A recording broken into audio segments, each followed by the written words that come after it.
논문은 GPT-1 그리고 저희가 이번에 발표할 논문은 GPT-1 그리고 GPT-2입니다. 그리고 저희는 집현전 중급반 8조 임진호 허치영입니다. 저희가 사정이 생겨가지고 어쩔 수 없이 둘이서 진행하게 된 점 좀 양해 부탁드립니다. 네, 우선 바로 발표 시작하겠습니다. 저희 목차 같은 경우에는 우선 GPT-1 그리고 GPT-2를 좀 알기 전에 이걸 좀 알아두면 좋겠다 하는 부분을 살짝 정리하고 들어갈 거고요. 그 다음에 GPT-1, 그 다음 GPT-2 이 순서로 발표 진행하겠습니다. 네, 우선 GPT 모델을 좀 살펴보기 전에 이건 좀 간단하게라도 짚고 넘어가야겠다 싶어가지고 백그라운드 부분을 준비를 했는데요. 네, 우선 제일 중요하다 생각한 거 저는 아마 GPT-1에서 핵심을 꼽으라 한다면 트랜스포머라고 생각합니다.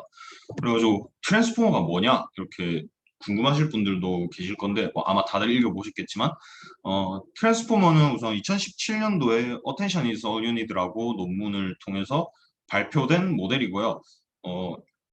요게 왜 나왔냐 하면은 이 트랜스포머 모델이 나오기 전까지 RNN 인코더 디코더 계열의 이런 모델이 되게 지배적이었어요. 근데 얘네 같은 경우는 좀 단점이 있었던 게 아무래도 시퀀셜하게 데이터를 받다 보니까 병렬 계산이 안 된다. 그게 좀 문제였고요. 그래서 훈련 시간도 길어지고 그런 게 안 좋았다.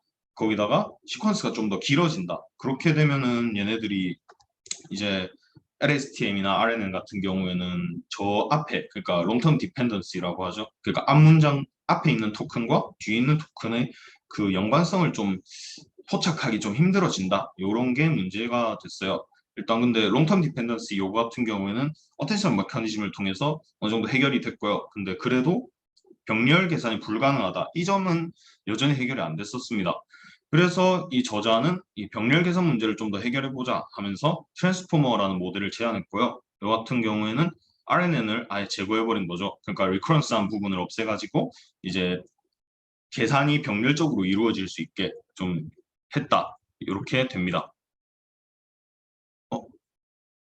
안 들리나요?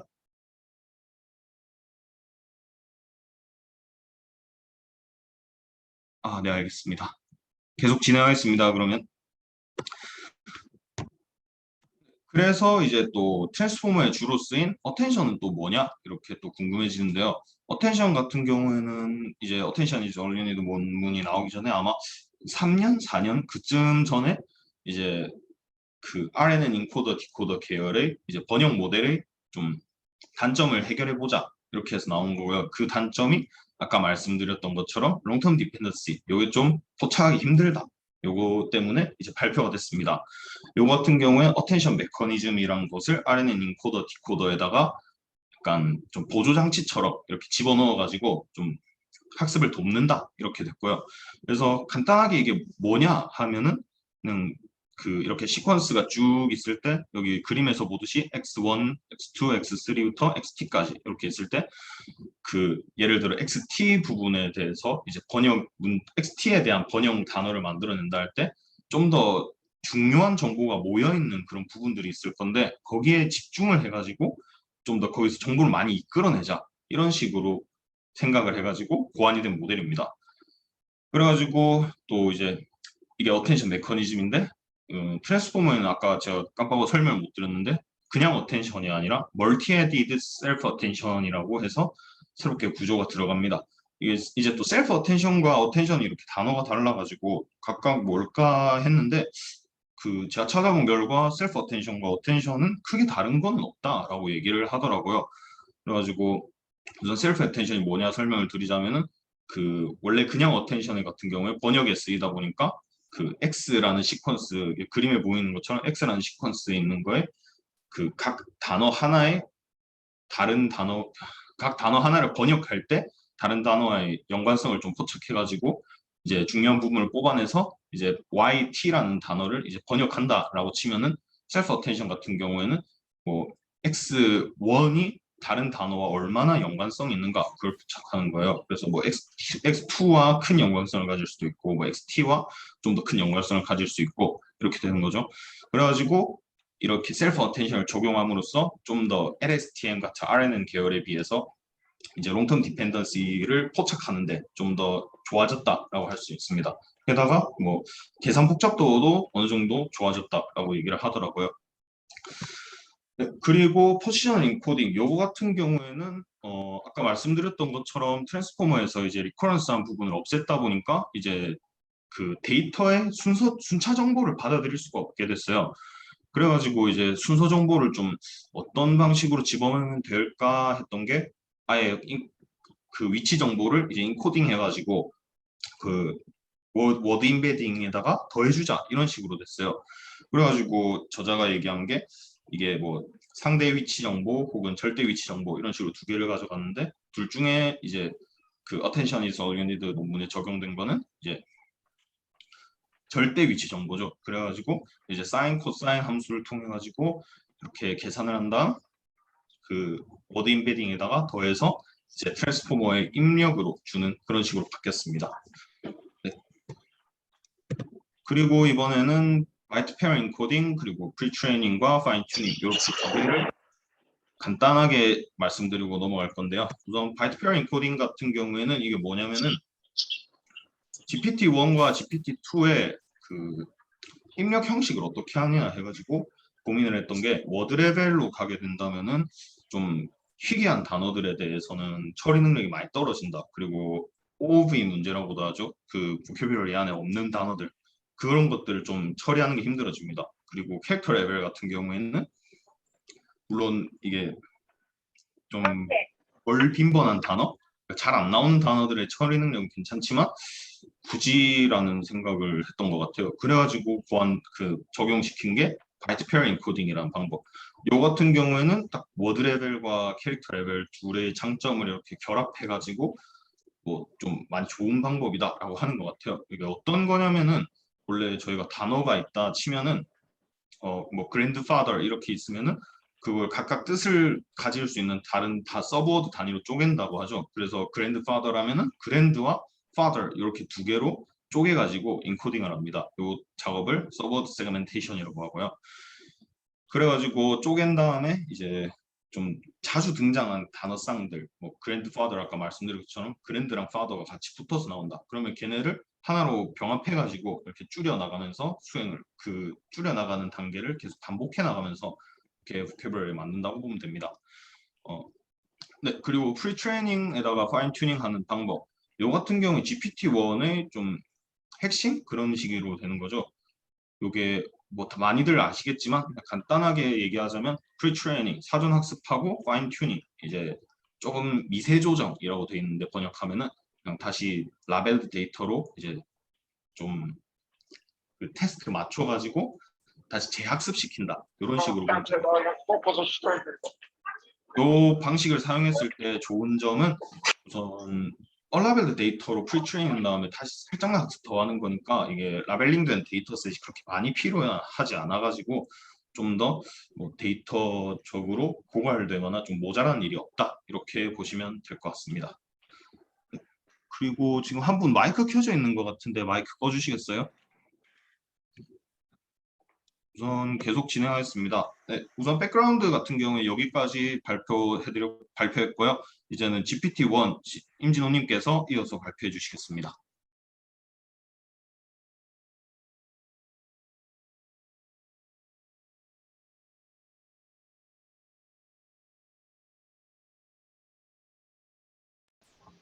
잘 들리시나요? GPT-1 부분을 맡은 임진호라고 합니다.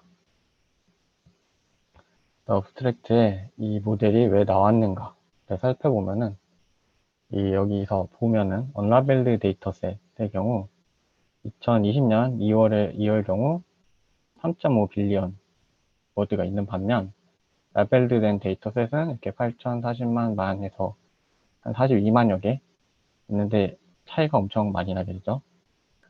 이렇게 해서 학습을 할 때 되게 많은 데이터를 학습할 수 있으면 좋으니까 언라벨드 된 데이터셋을 사용할 수 있게 랭귀지 모델 방식으로 언슈퍼바이즈 러닝을 하게 됩니다. 랭귀지 모델을 쓴 이유는 여태까지 나왔던 거 이전 거 학습한 걸 토대로 다음 게 어떻게 될지 알 수 있으니까 그래서 랭귀지 모델을 쓰게 되고요. 그래서 이렇게 프리트레이닝 시킨 후 파인 튜닝을 하여 뛰어난 성능을 보여주게 됩니다. 아키텍처 부분에 GPT-1은 언슈퍼바이즈 프리트레이닝과 슈퍼바이즈 파인튜닝을 결합한 세미 슈퍼바이즈 접근을 사용하게 됩니다. 크게 두 단계로 나눌 수 있는데요. 1단계는 신경망의 초기 외계 변수를 학습하기 위해 언라벨드 데이터의 랭귀지 모델 오브젝티브를 사용, 2단계는 프리트레이닝으로 얻은 파라미터를 슈퍼바이즈 오브젝트를 사용하여 파인 튜닝한 후 타겟 태스크에 적용, 이렇게 구성됩니다. GPT는 학습을 할 때 트랜스포머의 디코더를 이용하게 되는데요. 텍스트의 롱텀 디펜더시의 로부스트한 결과를 보여주고 기존 RNN 등에 비해 구조화된 메모리를 쓸 수 있게 해줍니다. 언슈퍼바이즈 프리트레이닝 오브젝티브는 여기서 언라벨드 코퍼스 토큰 U를 스탠다드 랭귀지 모델링 오브젝티브를 사용하여 라이클리후드를 최대화하는 방향으로 습하게 됩니다. 이 세타는 파라미터인 거고요. 이 UI인 거를 구하기 위해서 그 이전 것까지 확률을 조건부 확률을 통해서 구한 다음에 여기 나온 대로 라이클리후드 최대화하는 방향으로 학습하게 됩니다. 수식을 보면은 이렇게 이어진다 어떻게 되는지 밑에서 설명드릴게요. 그 랭귀지 모델에서 멀티레이어 트랜스포머 디코더를 사용하고 해당 모델은 멀티헤드 어텐션, 셀프 어텐션 연산으로 모든 입력 토큰에 대해 수행, 해당 결과를 포지션 와이즈 피드포워드 레이어에 입력으로 제공합니다. H0 같은 경우에는 초기에 생긴 히든 스테이트인데요. 이 U 같은 경우에 워드 인베딩에 컨텍스트 벡터, W2는 워드 인베딩, WP는 여기 P 들어가는 대로 해서 포지션 인베딩, 서로 이거 곱한 다음에 그 위치 값을 더해서 초기 값을 만들어주고, 그 다음에 이제 트랜스포머 플럭에 HL 바로 이전 거 HL-1 부분을 이제 디코더 단에 넣어서 n까지 이제 학습을 시킨 후, 그 다음에 이 h를 리니어한 거에다가 곱한 다음에 소프트맥스로 이제 가장 높은 확률을 뽑아내게 됩니다. 그래서 이제 1단계 프리트레이닝이 끝났는데요. 그럼 2단계는 이제 프리트레이닝 했던 파라미터 이용해서 이제 파인튜닝을 수행하는 거였는데, 수식으로 보면은 이 1에서 m까지인 거 일단 마지막 것까지 학습한 거에다가 소프트맥스 하는 내용이고, 그래서 이제 오브젝티브 함수를 최대화하는 식입니다. L2 같은 경우. 그래서 이 y 값을 어쨌든 예측하는 건 거죠. 이 정답 1에서 m까지를 이용한 다음에. 그래서 이 랭귀지 모델에서 랭귀지 모델 파인튜닝하는 과정에서 이 보조 함수를 사용했을 때 슈퍼바이즈 모델의 일반화를 향상시키고 빠르게 수렴할 수 있도록 해줍니다. 웨이트 람다에 대해서는 여기에 5번식인 건데 이걸로 최적화를 한다는 내용입니다. 람다 그 웨이트에다가 앞에 이 프리트레이닝 한 거에다가 파인튜닝 한 거에 같이 더해서 하면은 더 좋은 이 제너럴라이제이션을 향상하고 빠르게 수렴할 수 있도록 한다. 혹시 잘 보이시나요? 지금 40분이 됐다고 나오는데 끊겼나요? 아니면 쓸 수 있는 건가요?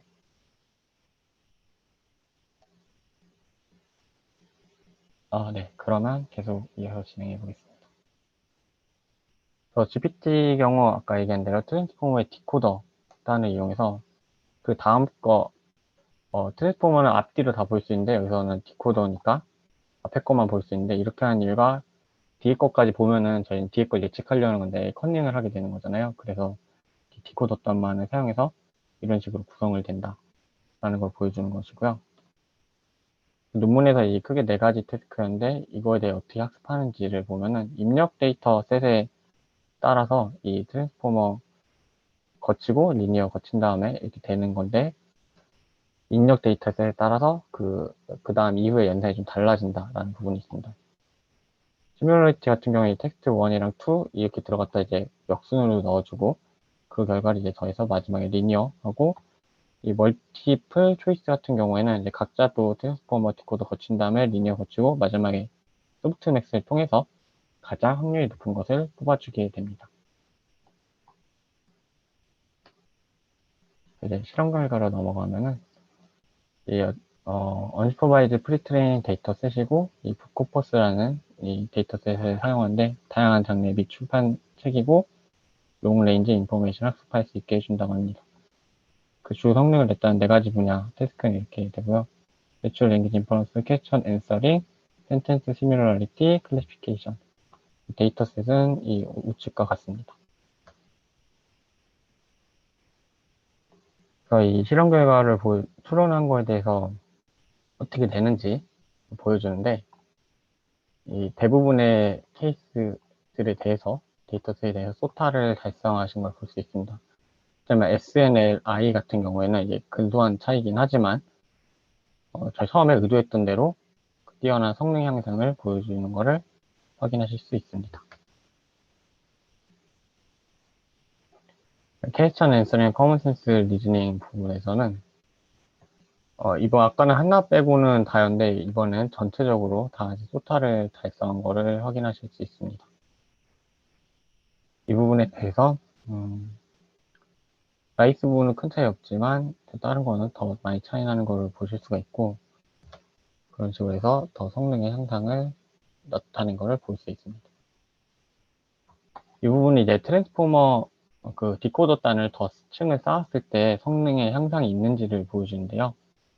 보시는 것 같이 0에서 10위까지 있을 때, 12층까지 쌓았을 때 테스트나 트레인 모두에서 이제 성능의 향상을 발생하는 것을 보실 수 있습니다.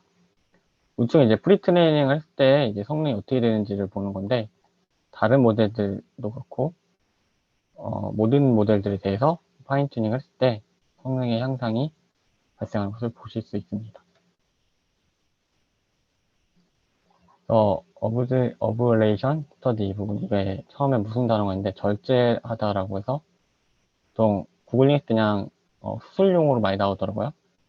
그래서 사람의 뭐 맹장? 이런 나쁜 맹장을 절제하잖아요. 그런 느낌으로 여태까지 여기 썼던 학습의 주요한 부분들을 하나씩 절제해가면서 잘라가면서 어떤 게 성능이 좋았었는지를 확인하는 그 실험 부분입니다. 맨 처음 여기 풀이라고 써 있는 것처럼 그 모든 걸 다 사용했었고요. 근데 8개 중에서 이제 절반에 대해서만 소타를 가장 높은 성능을 보인 것을 확인할 수가 있고, 그 다음에 이제 프리트레인을 빼버린, 위다웃 해버린 부분에서는 하나도 제일 높은 게 없습니다. 네, 어그질리어 랭귀지 모델을 빼버렸을 때는 절반에 대해서는 이렇게 성능이 높은 것을, 풀일 때보다 높은 것을 확인하실 수 있습니다. 이 부분에 대해서는 이제 데이터셋이 많을 때는 효과가 있겠지만 데이터셋이 적을 때는 오히려 별 큰 영향을 못 미친다 라는 점이 있습니다. 어그질리어 랭귀지 모델. 이 부분 이제 LSTM을 사용해서 했을 때인데, LSTM이 이제 가진 구조적인 한계 때문에 이렇게 성능이 더 잘 안 나온 것을 확인하실 수 있습니다. 컨클루전을 넘어가서 이 본 논문은 제너러티브 프리트레이닝과 특정 과제에 특화된 파인튜닝을 통해 학습한 테스크 어그널리스틱 모델로 여러 LMP 태스크의 뛰어난 성능을 보여줍니다. Question and Answering, Segment Similarity Assessment, Text Entitlement, Classification 총 4개에서 12개 과제 중 9개 과제에 대해 소타를 달성하게 되었습니다. 다음은 제가 논문을 잘 안 봤어가지고 어떻게 보면 잘 이해할 수 있나 해서 찾아보다가 이 밑에 블로그 본 건데요. 이 4개의 질문에 대해서 제가 앞으로 답해가면서 보겠습니다. 그래서 저자가 뭘 해내고 싶어 했는가, 이건 제 생각이고요. 좀 이따 Q&A 시간에 다른 생각이나 이야기하고 싶은 부분 계시면 또 말씀해 주시면 감사하겠습니다. 제 생각을 얘기해 보면은 그 랭귀지 모델을 통해 언슈퍼바이즈 러닝을 한다. 엄청난 데이터를 학습 가능하게 하며 그를 통해 별도의 추가 파인튜닝 레이어 없이 트랜스포머 디코더 레이어만으로 여러 태스크에서도 뛰어난 성능을 유지한다 라고 봤습니다. 그래서 이 연구의 접근의 중요한 요소는 무엇인가? 그러니까 내용이 1번이 아니라 덧치기 하는데 랭귀지 모델을 통해 그 엄청난 데이터셋을 학습하는 게 목적이었으니까 언슈퍼바이즈 러닝과 제너러티브 프리트레이닝으로 별도의 추가 레이어 없이 학습에 사용했던 트랜스포머 디코더만으로 파인튜닝을 효과적으로 해낸 점을 중요한 요소로 보았습니다. 이 논문을 어떻게 이용할 수 있는가? 제가 생각했을 때는 일단 GPT 그대로 써먹는 거 있죠? 제대로 구현해서 사용을 한다. 아니면 이제 다른 모델 합치거나 근데 이 말의 의미는 파인튜닝을 다른 모델을 통해서 또 추가로 또 파인튜닝을 진행을 한다. 그런 의미였고요. 세 번째는 이걸 쓰지 않더라도 여기에 나온 아이디어를 차용을 해서 다른 모델을 나중에 만들어 보거나 할 때 써먹을 수 있지 않을까라고 생각해서 이렇게 적어보았습니다. 4번은 이제 참고하고 싶은 다른 레퍼런스에 어떤 것이 있는가 주요했던 내용들인데요. 그래서 트랜스포머 네 당연히 들어가는 부분인 거고 또 그냥 유명한 논문 어텐션 이즈 올 유니드 그 랭귀지 모델은 저희 그 고려대 노션 그 머스트리드 페이퍼 돼 있는 부분 보면은 혹시 거기에 뭐가 있나 해서 찾아봤는데 딱 랭귀지 모델로 된 거만 있는 건 없어서 저희 이번 논문에 나왔던 레퍼런스를 여기 담아보았습니다. 언슈퍼바이즈 러닝도 이제 마찬가지로 추가를 하였고요. 네, 제가 같은 부분은 여기까지고 이제 치영님이 다시 이어서 해주실 겁니다.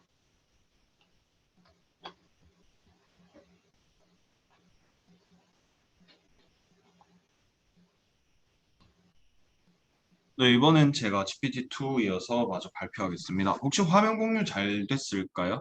한 번만 확인해 보게요. 네, 알겠습니다. 그러면 바로 시작할게요. 네, 우선 제가 발표할 논문은 이제 GPT-2, GPT-1이 발표되고 나서 얼마 안 있다가 또 이제 새로 나온 논문이죠. 2019년에 나온 논문인데 이 같은 경우에는 GPT-2가 뭘 하고 싶었느냐. 이제 이때까지 이렇게 머신러닝 시스템 같은 경우에는 이제 큰 데이터셋에다가 용량 높은 모델 여기에다가 이제 supervised learning 그러니까 라벨링된 데이터셋을 왕창 넣어가지고 이제 학습을 시킨다 그런 메커니즘으로 흘러왔습니다. 요거 같은 경우에는 좀 안 좋은 점이 있었는데요. 뭐가 안 좋았냐면은 특정 태스크 그러니까 라벨링된 데이터셋이 목적하는 그런 태스크들 뭐 예를 들면 센티멘탈 어널리시스 또는 뭐 트랜슬레이션 이런 식으로 딱 라벨링 돼 있는 데이터셋에 그 해당 태스크에는 정말 좋은 성능을 발휘했어요. 근데 단점은 그거 말고는 아무것도 못한다. 그래서 태스크를 또 바꾸려면은 또 다른 모델, 또 다른 데이터셋 이렇게 다 필요하다. 이게 문제였죠. 그리고 또 안 좋았던 점이 라벨링된 데이터셋은 결국에 이게 수작업으로 다 해놓는 거다 보니까 이제 데이터 문제도 생길 수도 있고 혹은 뭐 데이터가 뭐 얼마나 좋은 걸 썼느냐에 따라서 얼마나 태스크를 잘 정의했느냐 이거에 따라서 되게 민감하게 성능이 바뀐다 이렇게 얘기했어요. 그래서 저자는 그런 예전의 supervised learning만 쓰는 모델들을 narrow expert 그러니까 하나밖에 못하는 전문가 이런 식으로 표현을 했고요. 저자는 그게 싫어서 새로운 걸 만들고자 했습니다. 그게 이제 GPT-2 모델인데 GPT-2 모델을 약간 제네럴 시스템으로 만들고자 했죠. 일단 그 supervised learning 이후에 등장했던 모델이 그러니까 pre-training, fine-tuning 요거를 쓰는 BERT 혹은 GPT-1 요런 모델들이 있고요. 얘네들 같은 경우에는 아까 supervised learning을 사용하는 그 태스크 스페시픽한 모델에 비해서 좀 더 좋아졌죠. 왜냐하면은 얘네들이 그 각 태스크별로 모델을 새로 만들 필요가 없어지고 그리고 라벨링된 데이터가 엄청 많이 필요하다. 이것도 아니었으니까요. 그냥 뭐 셀프 어텐션을 이렇게 학습시켜 그 unsupervised pre-training을 이용해서 그 학습한 셀프 어텐션 블록을 계속 트랜스퍼링 할수록 이제 성능이 좋아진다라고 GPT-1에서 이제 결과가 나왔죠. 그래가지고 이 같은 경우는 그냥 supervised learning만 쓰는 거에 비해서 상당히 괜찮아졌다라고 해요. 근데 여전히 문제가 남아 있는 게 파인 튜닝을 할 때 또 결국에는 라벨 데이터셋을 써야 됩니다. 그래가지고 이게 결국 슈퍼바이즈드 러닝의 늪에서 빠져나올 수 없게 되는 거죠. 그래서 저자는 이것도 한번 극복해보고 싶어가지고 멀티태스킹 제너럴 시스템, 뭐 GPT-2죠. 이게 어떤 거냐면 태스크 스페시픽한 데이터셋, 그러니까 파인 튜닝에 쓰는 라벨드 데이터셋마저도 안 쓰고 뭐 모델 구조도 바꿀 필요도 없는 근데 또 여러 개의 태스크는 수행을 가능한 그런 모델을 만들고자 했습니다. 그게 GPT-2입니다. GPT-2는 도대체 어떤 거냐 하면은 우선 GPT-2의 메인 컨셉은 이제 랭귀지 모델링이에요. 랭귀지 모델링에다가 이제 데이터를 왕창 때려박아서 학습을 막 시켰다. 그러면은 멀티태스킹이 가능할 거다. 이런 아이디어로 나온 거거든요. 그래가지고 저자는 이제 그 라벨된 슈퍼바이즈드 데이터가 뭐 없거나 얼마 없거나 이럴 때 랭귀지 모델을 학습시켜가지고 이제 태스크를 수행하도록 만들겠다라고 얘기를 하고 시작해요. 그래서 제로샷 세팅을 하더라도 이제 랭귀지 모델이 이제 다운스트림 태스크, 뭐 세부 뭐 그런 태스크들이죠. 뭐 번역이라던가 뭐 감성 분류라던가 이런 식으로 해가지고 그래가지고 그거를 수행하도록 하는데 이때 랭귀지 모델은 이제 여기 보시다시피 이렇게 시퀀스가 들어왔을 때 얘네들 분포가 어떻게 돼 있느냐 그거를 추정하는 걸로 정의가 돼요.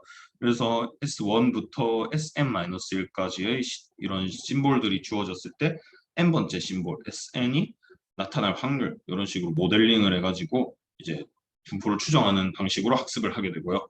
이제 근데 또 싱글 태스크 같은 경우에는 그냥 인풋을 넣고 그다음 아웃풋을 뽑아낸다 이런 식으로만 정의를 해주면 되는데 태스크가 여러 개일 경우에 GPT-1에서 했듯이 태스크 스페시픽한 인풋도 필요하고 뭐 여러모로 다 데이터 넣는 것도 다르고 뽑아내는 것도 다르고 하다 보니까 이제 태스크까지 이제 인풋이랑 함께 이제 입력시켜 주는 거예요. 그래가지고 적절한 아웃풋을 뽑아내도록 만드는 게 이제 GPT-2의 컨셉입니다. 그래가지고 저자는 이게 예측을 한 게 이런 랭귀지 모델을 용량을 키우고 그리고 얼라벨드 데이터를 엄청 많이 넣어서 이제 학습을 시킨다면 unsupervised multitasking 러닝이 가능할 거다 이렇게 얘기를 합니다. 네, 그래서 우선 GPT-1에 비해서 뭐가 달라졌는가 이걸 보게 되면은 우선 전반적인 틀은 같아요. 이게 트랜스포머 디코더를 사용한다는 점에서 거의 모델 구조는 큰 변화가 없고요. 대신 GPT-1에 있던 프리트레이닝과 파인 튜닝 부분이 없어졌습니다. 그리고 그냥 랭귀지 모델링, 그냥 프리트레이닝 부분만 한다고 생각하시면 될 것 같아요. 게다가 GPT-1에 썼었던 auxiliary objective, 그러니까 뭐 파인 튜닝 할 때 이제 랭귀지 모델링 목적 함수를 이제 거기다 더해주는 그런 방식으로 학습 보조 목적을 사용했는데 그것도 GPT-2에선 빼버렸고요. 그리고 데이터셋에서도 조금 변화가 있었습니다.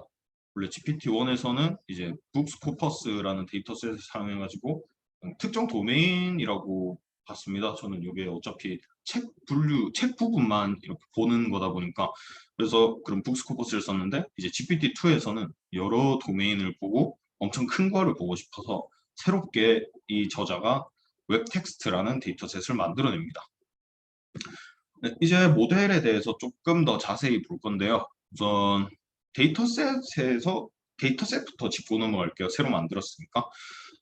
이전에 있었던 모델들 같은 경우에는 전 도메인이 하나밖에 없었어요. 아까 말씀드렸던 GPT-1 같은 경우에서도 북코퍼스 그 책 도메인만 쓰는 것처럼 이렇게 하나의 도메인 데이터셋만 이제 넣어가지고 랭귀지 모델을 훈련시켰는데 근데 또 그러다 보니까 이제 여러 도메인의 데이터를 가진 그런 데이터셋을 만들자 해서 만들어진 게 커먼 크롤이라고 웹사이트를 스크랩한 그런 데이터입니다. 근데 커먼 크롤도 약간의 문제가 있었어요. 얘네 같은 경우는 그냥 스크랩만 해버린 거다 보니까 뭐 용량도 크고 뭐 데이터도 도메인이 다양하고 이래서 좋았는데 약간 데이터 품질 문제가 조금 있었죠. 그래가지고 저자는 커먼 크롤은 아니고 새로운 웹 텍스트라는 이렇게 웹 스크랩 데이터는 맞긴 한데 살짝 퀄리티 이슈를 해결한 그런 데이터셋을 만듭니다. 웹 텍스트 같은 경우에는 어떤 거냐면 우선 스크랩을 한다는 점은 같은데 이제 스크랩하는 방식이 약간 달랐어요. 레딧이라는 외부 커뮤니티 사이트에 카르마가 3 이상인 그런 외부 링크만 이렇게 스크랩을 했거든요. 이게 뭐냐면은 페이스북 같은 데서 좋아요에다가 싫어요 이런 걸 뺀 값이 3이 이상이다. 그러면 그것만 이제 스크랩하겠다 이 얘기입니다. 그래가지고 모았던 데이터가 엄청 많았는데 그걸 또 이제 영어만 나오게 이렇게 이렇게 좀 깎아낸다 해야 되나? 아무튼 영어를 제외한 데이터는 이제 버리고 영어만 모아 놓다 보니까 40GB 정도 이제 텍스트 데이터셋이 만들어집니다. 그래서 만들어진 데이터셋으로 이렇게 GPT-2를 훈련시켰는데 오른쪽 밑에 이제 그래프 보시게 되면은 이제 웹 텍스트를 훈련시켰을 때 어느 정도 이제 퍼플렉시티가 나오냐 했더만은 요게 아직도 약간 언더핏 된다는 얘기를 합니다. 저자는. 그래서 미래의 가능성을 열어줬죠. 좀 더 용량을 키우거나 뭐 좀 더 학습하고 막 그런 식으로 한다면은 이제 GPT-2 성능도 더 올라갈 거다 하는 식으로 이제 아직 가능성을 좀 더 열어뒀습니다. 네, 요거 같은 경우에는 아까 말씀드렸던 것처럼 웹 텍스트에 관한 내용이고요. 그리고 이제 인풋 형식을 또 어떻게 할 거냐라고 했는데 이거는 BP, 바이트 페어 인코딩. 아까 백그라운드 설명드릴 때 한번 짚고 넘어가서 큰 자세한 내용은 설명 안 하겠습니다. 대신 BP 방식을 썼을 때 그 저자가 말하는 게 우리는 BP의 유니코드 방식을 썼다. 그래가지고 이제 어떤 데이터셋이든 이제 확률이 할당을 할 수 있고 그리고 랭귀지 모델 성능을 어떤 데이터셋이든 평가 가능하다. 요거를 장점으로 꼽아가지고 얘기를 하고요. 그래서 인풋 형식 같은 경우에 BP를 사용해가지고 만들어냈습니다. 그리고 이제는 모델 구조에 대해서 살펴볼 건데요. 모델 구조는 GPT-1과 다를 바가 크게 없어요. 살짝씩 바뀌었는데 우선 레이어 노멀라이제이션 같은 경우에 조금 뭐 이동한 것도 있고 새로 생긴 것도 있고 합니다. 그리고 이니셜라이제이션 할 때 이제 웨이트를 루트 n분의 1 곱해가지고 조금 스케일링 해줬고요. 그다음 이제 vocabulary 사이즈도 좀 커졌어요. 게다가 컨텍스트 사이즈도 커졌고 그리고 배치 사이즈도 커졌고 뭐다 커졌죠 결국에. 그래가지고 이제 하이퍼 파라미터 설정한 거를 보시게 되면은 이렇게 스몰, 미디엄, 라지, 엑스라지 이렇게 있는데 스몰 모델 같은 경우에는 이제 GPT-1과 파라미터 수가 같다라고 얘기를 하고요. 이게 미디엄이었나 라지였나 둘 중에 이제 제가 기억이 좀 가물가물한데 아마 둘 중에 하나가 버트와 이제 모델 사이즈가 같다라고 얘기를 합니다. 그리고 이제 엑스라지 제일 파라미터 수 많은 거죠. 요게 GPT-2라고 저자는 부릅니다. 이렇게 제일 큰 모델 GPT-2라고 해서. 네, 그래가지고 이러한 GPT-2를 이용해서 실험을 한 결과를 보여주는데요. 우선 제로샷의 성능을 평가한 결과로서는 GPT-2가 상당히 좋은 결과를 이끌어냈어요. 특히 람바다 데이터셋 같은 경우에는 원래 퍼플렉시티가 되게 높았었는데 이거를 진짜 엄청난 수준으로 내렸죠. 그래서 다른 데이터셋에서도 마찬가지로 뭐꽤 좋은 성능의 향상을 이끌어냈고요. 하지만 맨 오른쪽 보시면은 1BW 해가지고 이게 1빌리언 워드 배치마크라는 건데 요거 같은 경우는 성능이 썩 좋은 편은 아니었습니다. 오히려 하락을 했어요. 요게 저자가 변명을 하는 게 이게 1빌리언 워드의 전처리 방식이 문제다. 얘네 같은 경우에는 단어가 아니지 그 문장 단위로 이제 셔플링을 해주기 때문에 이제 긴 거리의 약간 구조가 많이 파괴된다. 이렇게 해가지고 우리 성능이 좀 안 좋아졌다라고 얘기를 합니다. 그리고 이제 람바다와 이제 CBT 요거 데이터셋 있는데 요거 성능이 좀 좋게 나와가지고 추가로 더 설명을 하는 것 같더라고요. 그래서 우선 CBT 같은 경우에는 애들 책 내용에 대한 책 내용에 대한 그런 데이터셋인데요. 얘네는 여러 종류의 단어, 그러니까 뭐 명사, 동사, 뭐 전치사 이런 것들 같은 이런 단어들에 대한 이제 모델의 성능을 평가하는 데이터셋이고요. 여기 보시면은 사람 수준에 좀 가깝게 많이 발전했다라고 보실 수 있을 것 같습니다. 그리고 람바다 데이터셋 같은 경우에는 영어로 Language Modeling Broadcasted to Account for Discourse Aspect 이렇게 돼 있는데 뭐냐면은 그냥 장거리 의존성, 롱텀 디펜던시 요거를 평가해보자 해서 데이터셋을 만들었고요. 이게 엄청 긴 거리죠. 최소 50개 이상. 최소 50개 이상의 거리에 있는 그 토큰들의 그 연관성을 포착한다. 그런 거라고 보시면 됩니다. 네, 그리고 위노그라드 스키마 챌린지라고 또 있었는데요. 이 같은 경우에는 문장의 약간 모호함 그거를 해결하는 거고요. 밑에 여기 example 보시다시피 the trophy doesn't fit in the suitcase because it is too big 할 때 이 it이 뭐냐 이거를 유추하는 그런 데이터셋입니다. 그래가지고 이제 common sense reasoning이라고 해가지고 뭐 상식 평가 뭐 그런 것 같아요. 그래서 그거를 성능을 평가하게 되는 건데 이것도 성능이 소타 값을 한참 넘었습니다. 그래가지고 성능이 되게 많이 발전했고요. 여기 보시면 밑에 표와 뭐 오른쪽에 보시면은 표 그래프가 있는데 뭐 partial scoring, 그 full scoring 이렇게 두 개가 있는데 요거 두 개 같은 경우는 우선 풀 스코어 같은 경우에는 완전 아까 읽어드린 것처럼 the trophy doesn't fit in the suitcase because it is too big. 요 전체 문장이 얼마나 자연스러운가 요거에 대해서 스코어링을 한 거고요. partial 같은 경우에는 앞부분 그러니까 여기 밑에 보이시죠? The trophy doesn't fit in the suitcase because the trophy is too big 할 때 앞에 the trophy까지, 그러니까 the trophy doesn't fit부터 because the trophy까지 주어주고 나서 is too big까지의 그 스코어 이 확률을 했을 때 스코어가 어떻게 되는가 요거를 평가하는 겁니다. 그래서 이게 저자 이 위노그라드 스키마 챌린지를 만든 저자라고 해야 되나? 그분이 얘기하는 거는 파셜이 좀 더 성능이 잘 나온다 이런 식으로 얘기를 하더라고요. 요거는 제가 좀 더 공부해야 될 것 같습니다. 네, 그리고 나서 이제 다른 태스크들에 대해서 성능을 평가했는데요. 나머지에 대해서는 썩 성능이 좋지 않았어요. 우선 리딩 컴프리헤이션 요 태스크 같은 경우에는 버트가 89 F1 스코어를 찍었는 반면에 GPT-2는 55, 좀 많이 떨어지죠. 별로 성능을 좋게 뽑아내진 못했고요. 근데 저자는 뭐 그래도 뭐 슈퍼바이스드 러닝 없이 이 정도 나온 게 어디냐 이런 생각을 하는 것 같아요. 그리고 서머라이제이션 요약이죠. 요 같은 경우에는 뭐 태스크 유도하겠다고 뭐 뒤에 토큰도 몇 개 추가하고 했는데 그래도 성능이 안 좋았다라고 얘기를 합니다. 이게 왜 그러냐라고 얘기를 하는데 이게 왜 그러냐면 그 문서가 있으면은 거기에서 제일 최근에 본 컨텐츠들이나 뭐 약간 디테일한 부분들 뭐 셔츠 색깔 뭐 아니면 뭐 차 색깔 이런 것 같은 디테일한 부분들에 좀 포커스를 두는 경우가 좀 많아가지고 좀 성능이 안 좋았다라고 얘기를 합니다. 그리고 트랜슬레이션 같은 경우에는 제가 생각하기에도 안 좋을 수밖에 없던 이유가 그 학습 데이터를 주는데 영어밖에 안 줘놓고서는 이거 뭘 기대하냐 생각을 했거든요.